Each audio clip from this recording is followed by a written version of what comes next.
Sit down, shut up, and pay attention. Damn! This is the Rants of Izzo Show with your host, Dominick Izzo. From porn to politics. We touch every third rail we can find. You might want to put your headphones on so your mom can't hear this. It's been called the most entertaining 60 minutes on the internet, and it starts now. Let's do this. All right, Rants of Izzo Show here on Spreey Media, America's Small Businesses segment. We do this on Thursdays, live 8 p.m. Central, 9 Eastern.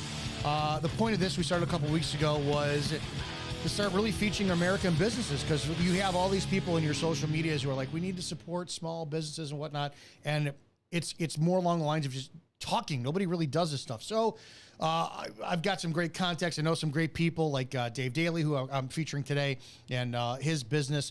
And we're going to talk about this. Bottom line, you have a small business. We want to make sure that we feature you.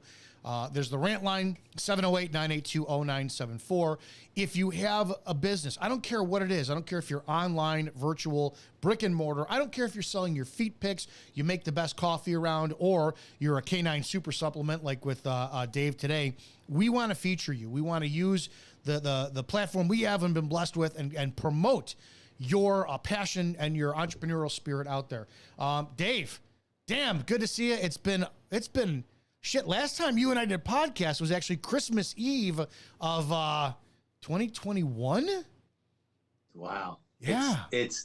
Well, I'm glad, Dom. I'm glad me and you are still holding down the salt and pepper crew. I'm just a little more salt now than pepper. So blue eyes, salt and pepper. Yeah, you're my older brother because you got a few years on me, so we got on that one. Dave Daley, give everybody the 360-degree view of who you are, because when it comes down to brand loyalty, I know that people care. You could have the greatest product in the world, but people care truly about the person and their passion behind it. So let's start there. Who's Dave Daley? You know, I'll take them right to the beginning, man. Put up for adoption at birth. Spent the first 18 months of my life in an orphanage in North Philly. Left back in the second grade, diagnosed with ADD, say I had a learning disorder, never graduated high school. They kicked me out my senior year and said, don't ever come back. And I said, that's a deal. At 19, I'm sitting in a jail cell looking at 8 to 10 if things didn't go my way. Luckily, they went my way. And then I found out that I just had the entrepreneurial DNA. So the last, I don't know, Dom, probably 25 plus years, I've been fortunate enough to have built and sold 3 different companies in 3 different industries. But even more special, I also crashed one to the ground and went through a bankruptcy.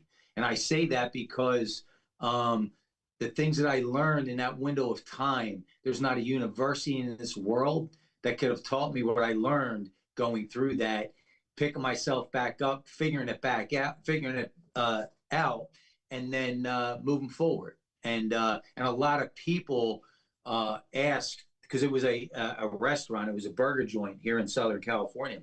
And a lot of people asked, like, locally, man, how did you how did you do it? I see you on social media, you seem like everything's good. And I said, I just simply did this. And it's the truth, Tom. When I decided to pull the plug on the restaurant, my girlfriend at the time, I told her, close the door, put the blinds down, put the camera on, and I owe everyone in the community that supported me an explanation. I gave me the explanation. My social media blew up that weekend, like out of control, to the point where I had local business guys, accountants and attorneys reaching out, wanting to work out a deal, wanting this and wanting that. And I simply told everyone, all I did when I got home that night, Dom, was I looked in the mirror. I went in my bathroom, my master bathroom. I looked in the mirror and I just asked myself a simple question. If I didn't pull the trigger and open that restaurant then, would I have regretted it? My answer instantly was yes, I'm good. Now I can put my head on the pillow and let's move forward. And if my answer was no, if that was my true answer, then I would have had the ability to step back and say, well, why did I do it? What did I do wrong? And let's not do that again. would help if I unmuted my mic here. You've always been an entrepreneur, and in the last several years, especially on social media has created the illusion. It's created the opportunity for everybody being an entrepreneur, right? Everybody and their mother thinks that they could do whatever. We need to start there. How damn hard is it being an entrepreneur?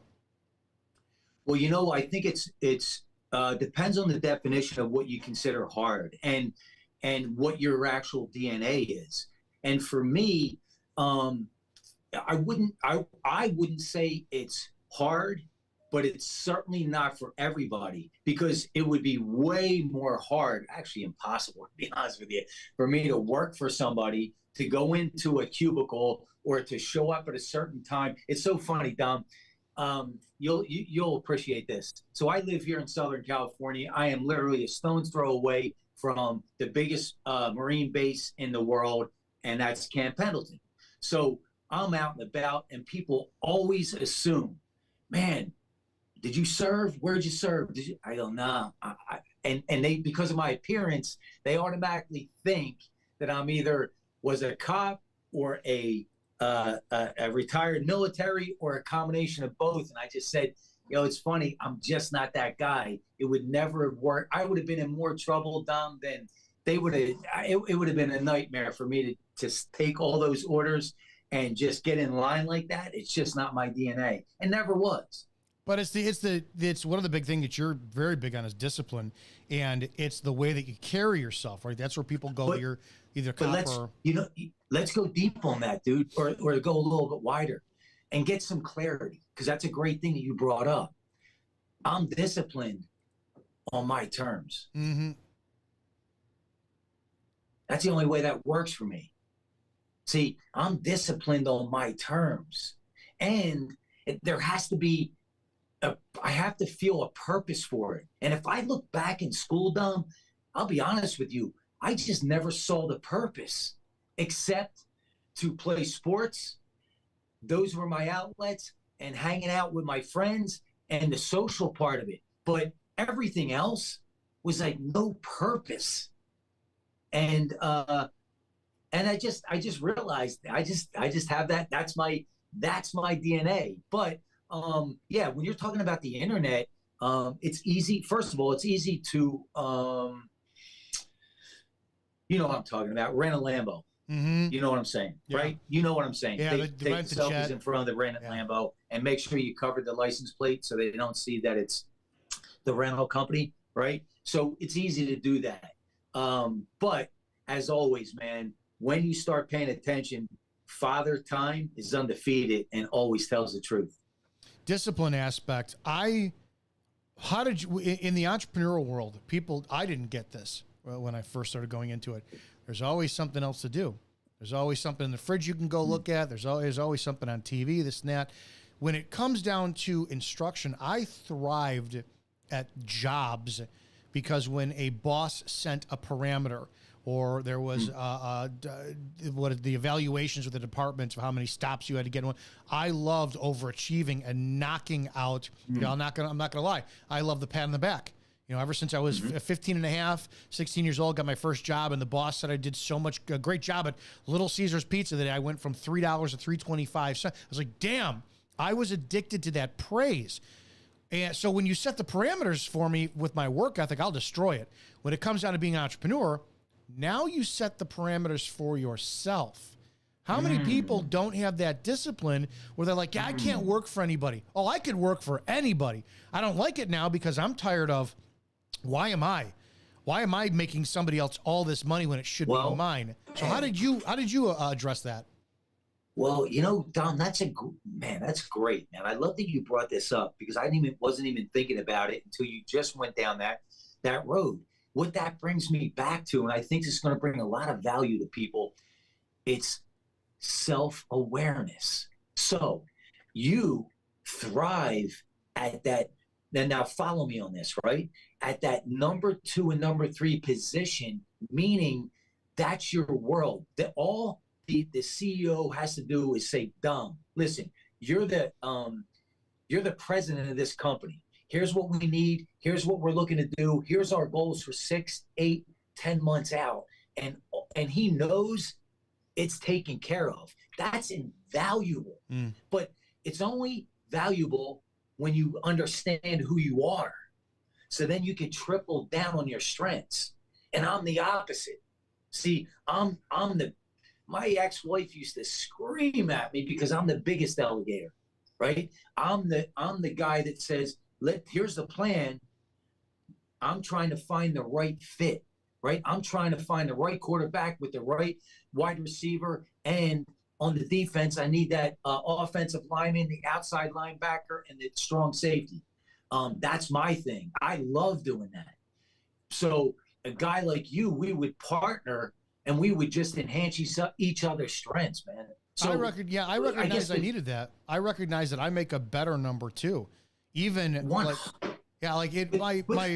of my mentors, I'm in network marketing. One of my mentors knows, like, I don't work for her. She's not my boss, but I've had so many conversations with her. I'm like, listen, I don't care if it's a psychological aspect. I need you to be above me in a way that makes me feel like, I don't care if it's a psychological need to impress people. I'm fine with accepting that. I like having somebody go, dude, I can count on Dominick all the time. I like that responsibility. When it's not there, that's where I get like, okay, what's the point of me doing this? Who am I doing this for? I don't like doing it for me. I love doing for others. So I always thought that maybe I'm not built for entrepreneur's business, but then I realized, no, I am, because this side of me is going to kick in when it comes to it, and I will level up inadvertently. And you, number two, what people don't realize, number two and number three become the most important part of the company, right? Because they're the ones that are making sure that this thing actually grows and scales. That's invaluable. That's why the right CEOs take so much time, to get the right fit, because so much is put on a guy like you, but you have those shoulders where you're like, let me run with it. What else can I do? What else can I do? Bring in ideas, the creativity, and then the execution. It's invaluable, man. It's a must, especially if you want to scale. Now let's talk about this. What you are not is an asshole. You are a hard man. You're aggressive, but you're not an asshole. How does that help and hurt you in business? Because I have to think that if anybody knows Dave Daley and they follow his content, you truly are about serving people. But we know in business, that could get you fucking burnt.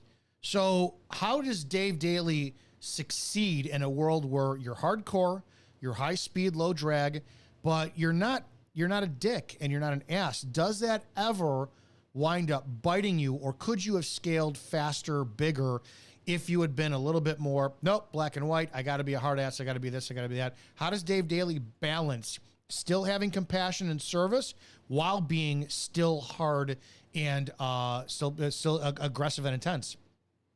My number one non-negotiable. If it's not a win-win, I'm not interested.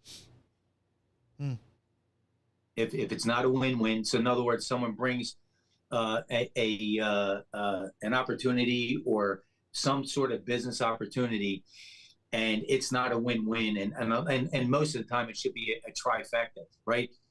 They're going to win, I'm going to win, and the end consumer, whoever that is, needs to win. So if it's not a win all the way around, I'm not interested. That's okay. I'm not your guy. And that's what I really base it all around, is what, and it's up to me to decide, right? Define what that win-win is. And if it's not the exact win-win in the beginning, what's the potential of down the road? Is it short-term, long-term? And then I decide, do I even want to go down that road? Is it worth it? And it really, a lot of it comes down to intuition, gut feeling, and that little voice inside your head that keeps building when you listen to it over the years. And that's the ultimate compass. How was that a learned trait? Did you have to go through experiences? Everyone. Okay. I think everyone. See, I think here's what happens, Tom.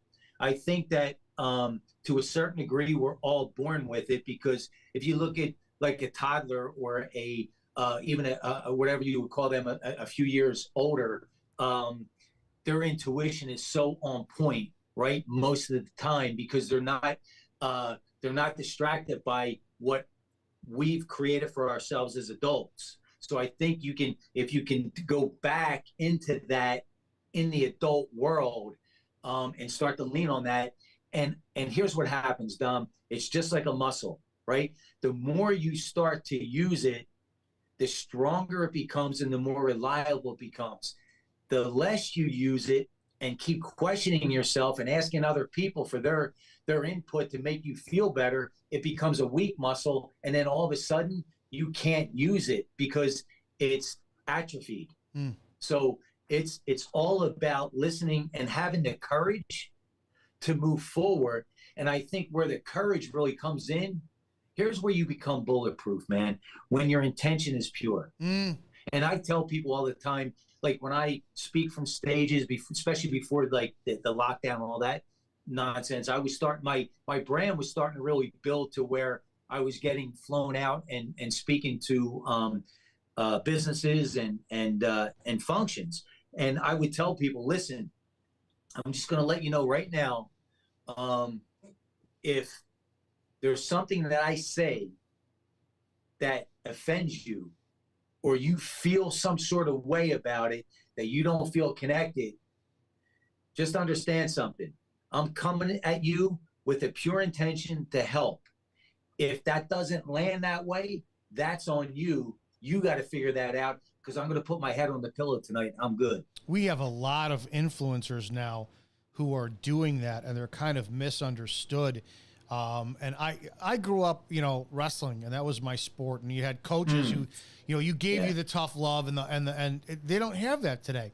And so you see these guys out there like Andy Elliott or Wes Watson are just attacking. They come across as if they're attacking the people who are hiring them or training. And at first I went, I don't know about this. Then I went, wait a second.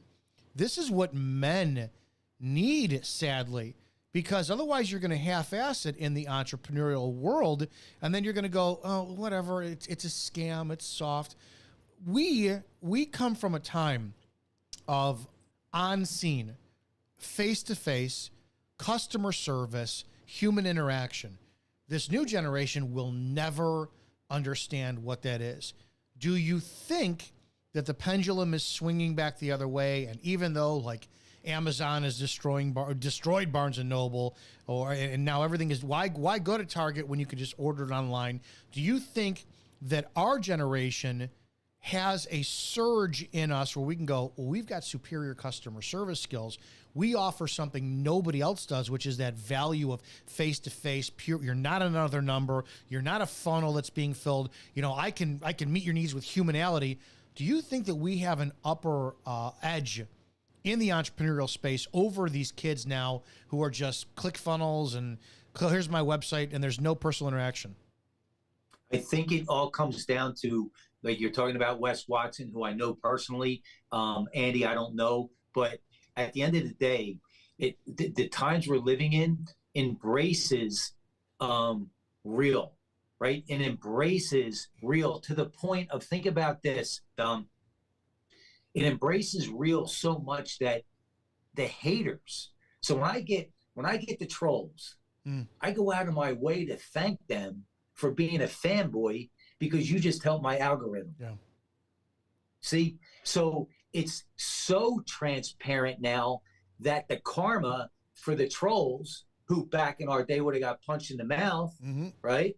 Now we win because our intention is pure. We're real, like us or not. Here's who I am. And it doesn't have to be the extreme of Wes Watson. That just happens to be who he is at this time in his life. But it could be somebody even different, like a Bedros Keuilian, right? I know him personally as well. He's got a different, same type of message, but just a different approach, as long as it's you. So my answer is the generation will win as long as they understand who they are and have the courage to bring it to the forefront. Well, there's your brand. So we have Canine Super Supplements from caninesupersupplements.com. We got to talk about that for a second. But that, even if you had the premier a supplement on the product for dogs, it would not have made half of an impact unless Dave Daley was out there. And in the initial stages of your company, I saw you literally pounded the pavement. It was literal you were doing it. I don't think people know how to do that today. How important, even in a virtual business, is it for people to know who Dave Daley is behind the brand? It's everything. And not only that, I had some national distributors looking, and the first thing that they're and with the corporate world, they're so removed, believe it or not, from what's really happening in real time. Like we were just talking about how your personal brand has now trumped everything, and they're so removed that they can't even see. And I had this conversation with some pretty important people in the canine food world, and there's your brand is really just it's very rough, and it's very hard, and I don't know how that's going to fit on the shelf. I said, but here's what you have to understand: you already have plenty of vanilla, right? You already have those shelves filled up. Understand, maybe it's time to go deep instead of wide. Maybe it's time that your company can offer even a bigger selection based on the most popular breeds, which are the bully breeds, the French bulldogs that just took over the championship title from the not the lab, but the not the cocker spaniel, but the other one. They're really nice dogs. They're the #1 dog now in every household, a French bulldog. So I'm saying, not only will my brand jump out, but I have the stats now to show that I moved in the right direction. And they're just so afraid. Everyone's so fucking afraid. Just stop it already. We're in a different world. You need to be dumb. So we have here's a great example, dude. We have a YouTube channel, and it's not real old, and we're building it. I did a short, and we post 2 to 3 shorts a day, and probably 3 to 4 long form throughout the week. And I did a short showing my dog. I have a farm utility bulldog, aka performance pit bull, and he's a crazy athlete. And I have this big herder ball. I have the phone with me in my backyard, and I'm trying to get the ball, throw it over, show it. It looked like a 3-year-old took this 90 or 60-second video. It's got 20,000 views in like 24 hours because people want real. Like, they literally want complete transparency, that if you do any study on YouTube in the last 12 to 24 months, people don't want production now. They just want real. And that's the world we're living in. So if you're willing to do that, you can win in anything at this. Let's talk about Canine Super Supplements. How did this come about? What's the story? Oh, man. So this Canine Super Supplements actually started the early 2000s. Yeah. So this is, can you see me, Dom? Yeah, we can. Go ahead. Okay. So this is me in 2002 with my boy Wyatt. And this is me 2002, young, dumb, and you can finish the rest. And that was my boy. So I competed with him up and down the East Coast. He was a performance pit bull. And we did agility, weight pull, bite work, hardest hitting contests. We worked with the Philly Canine department. We did some training. We did all kinds of stuff with him. But he had some internal issues. His gums would bleed. His nails would splinter when we worked them. And that's when I got introduced to the raw diet for dogs. But I didn't just get introduced to the raw diet. I got introduced to a gentleman that had a slaughterhouse in Jersey. And when I went down there, I learned after meeting with him that he actually had multiple divisions. So we had a slaughterhouse where you'd literally walk in the door. I walk in the door one day, there's a full-size cow hung on these hooks, bleeding out. I almost jumped back into my truck. Like I walk in. So we're talking to him. I started talking to this guy and become friendly with him. Long story short, not only did he have that, but he had a division for canines, but he also had a division he had contracts with the Philly Zoo, the Great Adventure, and other local zoos that had carnivores, lions, tigers, leopards, and big cats, and carnivores. So he actually created his own formulas and his own mixologies for the big carnivores, the apex predators, the canines, and then he had the slaughterhouse. So I was able to pick this guy's brain like crazy. But the first month I had my boy Wyatt on this raw diet, 1 month, teeth, gums stopped bleeding, nails hardened up. That's all internal. There's no placebo with that. That's literally physical, real-time, real-world results. From that point on, I was sold. I'm done. That's it. That's what we're going to do. So now fast forward the clock. When I decided to jump into this, I knew, and also let me back up a second too. I've been so I started wrestling in the 4th grade as well, Dom. So wrestling was my thing, and I've been in the fitness and nutrition human world my whole adult life. You're the one that got me on carnivore diet. Yeah, yep. Exactly it. So that whole world, and I owned it, built and sold a sports nutrition store out here in Southern California as well. So I took what I learned from him and what I incorporated, and then what I knew from the human nutrition world, and I just combined them, and I created a line of canine supplements that mimic the raw diet. Because in today's world with the dog food, commercial dog food, it's just like our processed food. It is filled with fillers and dyes and colors and grains and everything that's foreign to a carnivore. Your sawdust, they're showing that it's very well known. I'm not saying, but up along lines of like Iams and Purina, you're finding cardboard or sawdust in there. It blows me away. I've had this argument with my sister, who will not listen to reason, where her dog had, quote, anxiety. So they had to put the dog on prednisone, or excuse me. Yeah, prednisone from the vet. And I'm like, why are we giving dogs people prescriptions that are actually being prescribed from the vet when we know that it's internal? If you put a dog on a proper diet, they're itching issues. They're itching their paws all the time. This rash issue goes away.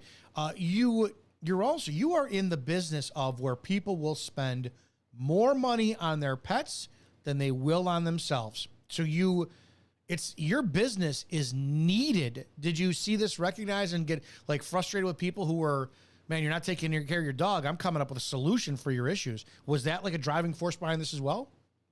Yeah. So I just filled in the gaps, right? So I saw the gap. So I said, majority of people are feeding commercial feed for multiple reasons, right? And so I wanted to create products that filled in those nutritional gaps as effective as and efficient as I could. So that's where this all came, because I knew, because at the end of the day, autoimmune, external issues with the skin, the nails, the teeth, the hair, internal issues with the digestion, this is a nutrient deficiency inflammation game, just like humans. So when there's issues, if you track it back enough, there's some sort of nutrient deficiency somewhere, which creates inflammation. When inflammation stays long enough, it creates disease. When disease stays long enough, it creates a train wreck. And that's exactly it, Dom. And I had to also, because I've been feeding raw for 25 years, I also had to be able to use the product. So I made sure that I have the digestive enzymes that will help the absorption rate. So the game to this nutrition, and whether you're talking human or canine, it's the same. It's nutrients, minerals, vitamins, and inflammation and bioavailability. So when you can fill in the gaps with the right nutrients and go and start to get into a nutrient surplus versus a nutrient deficit with the bioavailability, which is the absorption rate, because as you know in business, Dom, it doesn't matter what you gross, what are you bringing home, right? What do you net? I don't care what you gross. So what's the absorption rate? And then how do we keep the inflammation down or altogether gone and never come back? That's the game. This is caninesupersupplements.com. We got the screen up here now. We're actually looking at it. caninesupersupplements.com. You have your products. There's your product line, nutritional combos, puppy formula, multivitamin, joint support, which is huge. I don't know how many people talk about their dogs having joint support problems. This is fantastic. You got an affiliate program, wholesale, caninesupersupplements.com. If people want to find you and follow you, it's Dave Daley. What's the Instagram? Because that's where you're mostly active. Oh, so Instagram is at Canine Super Supplements. Fantastic. Dave, close us out. Somebody's listening and they're like, man, I've got a passion. I'm an entrepreneur, whatever there is. They want to make the next, I don't know, the fantastic absorbable towels that just dry you off in 30 seconds. What's your biggest piece of advice for somebody who's going to get involved in the entrepreneur world? 100% is identify your strengths, identify your weaknesses, and triple down on the weaknesses by finding the right people, creating the right systems that enhance your weaknesses so you can triple down on your strengths. Man, it's been too damn long. I'll tell you that one. Holy crap. I'm glad you're doing well. You look younger than me. You're older than me. You obviously practice what you preach with health, wellness, and nutrition for that. Canine Super Supplements. Fantastic. Dave, I appreciate you doing this. This was a small American businesses that we're supporting and we're featuring. We're going to be promoting Dave's business, Canine Super Supplements, on the live show Monday through Friday, 1 p.m. Eastern. We'll be talking about that. Guys, we are live Monday through Friday on Spreely.com, totally free speech network. We have the social media platform on Spreely.com. You say what you want. You're not going to get censored on there at all. And go check out Support Small Businesses. So go. If you got a dog, go to caninesupersupplements.com. There's no reason for you not to do that. And you got a dog, you know you want to take care of the dog better than you do. So have a great damn night, guys. I appreciate you joining next Thursday. We'll see who else is going to be on. If you have a small business you want to feature, send me a text, 708-982-0974. 708-982-0974. Say, Izzo, I got a business. I want to talk about it. And guys, that's as simple as that. Go out, support American small businesses, show your patriot side, and stop spending your money at all these big shit stores that don't care a damn thing about you. caninesupersupplements.com. Give them your love, your support. Dave, we'll see you guys later on. We'll see you later on. Guys, go out and help somebody today. And if you can't help them, don't hurt them. See you guys tomorrow.